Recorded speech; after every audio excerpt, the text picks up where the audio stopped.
आता हे थोडं शिजल्यानंतर आपण नारळाची आणि कांद्याची पेस्ट टाकायची. बरं, मग गॅस मोठा करूयात का? मोठाच आहे म्हणजे हो, गॅस. तर तेल सुटायला लागलं आपण टाकू शकतो. आता टाकू शकतो आपण ही हो. पेस्ट. ह्याच्यामध्ये खोबरं आणि कांदा दोन्ही भाजून घेऊन मग त्याची पेस्ट केलेली. हो. किती लागणार आहे? अजून 1 चमचा बस.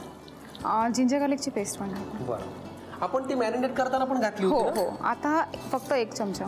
हां, म्हणजे त्याचं प्रमाण जरा बेतानी ठरवा, कारण मॅरिनेट करताना सुद्धा आपण ऑलरेडी ती वापरली आहे. पुढे काय?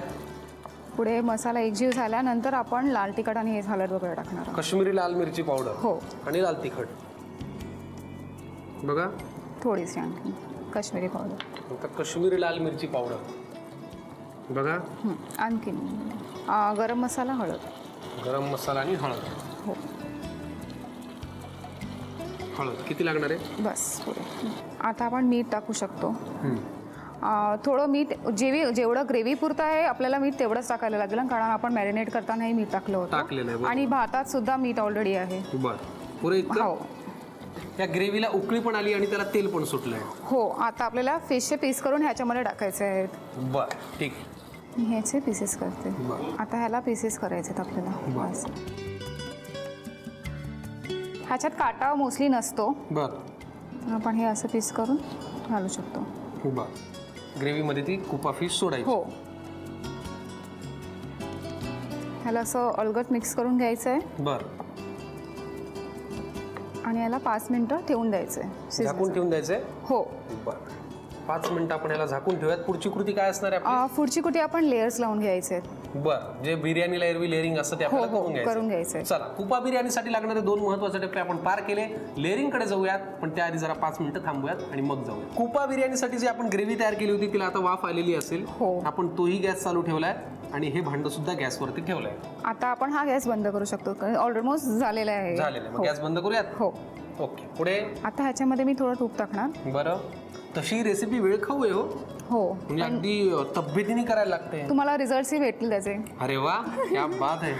आपण एक लेअर राईसचा करणार आहोत. तयार बिर्याणी राईस. हो, खडा मसाला त्याच्यामध्ये असल्यामुळे त्याचा जो सुगंध येतो. हां, फ्लेवर जो फील करू शकतो मी आत्ता, तो तुम्ही लगेच ताबडतोब करून पाहिलं तर तुम्हाला आनंद मिळेल त्याचा. ही मी लावलेलं आहे. ओके. आता मी ग्रेव्ही करणार आहे.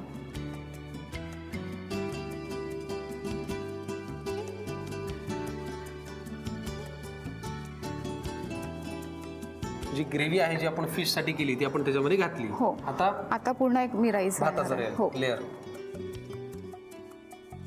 पसरून घ्यायचं ना. हो.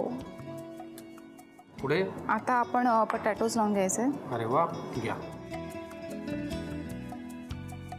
आपण गॅस चालूच ठेवलाय. हो, तो बंद. अच्छा, म्हणजे ते सगळं मिळून येईल, मिसळून हो. येईल आणि चवीला असं छान लागेल. मस्त खमंग छान बिर्याणी आपल्याला जी हवी असते ना.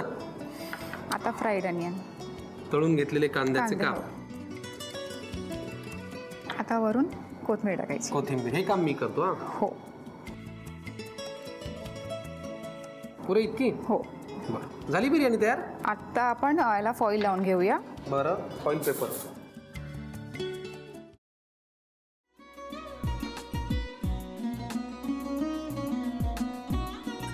लावू का? हो. असाच लावू ना.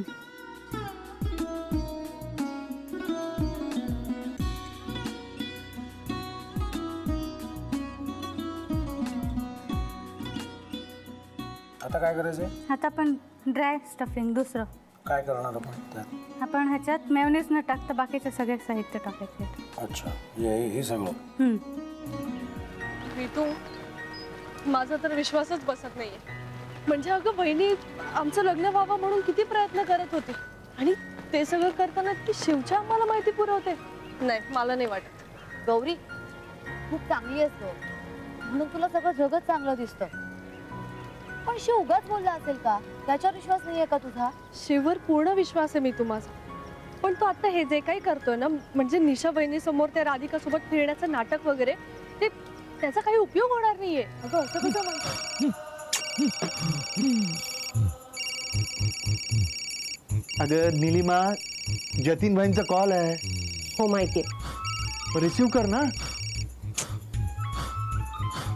अगं बघ, कट झाला. आता तू रिसीव केला नाहीस म्हणून ते मला करतील. अब पुन्हा आला बघ. घे बघू. पण हे एक ना एक दिवस घडणारच होतं. आता मला कळलं तुम्ही 2 दिवस झाले काय सांगत होता ते. बनू हे संकेत असतात आणि हे ठरवून येत नसतात. मी बाहेर तुमची वाट बघते.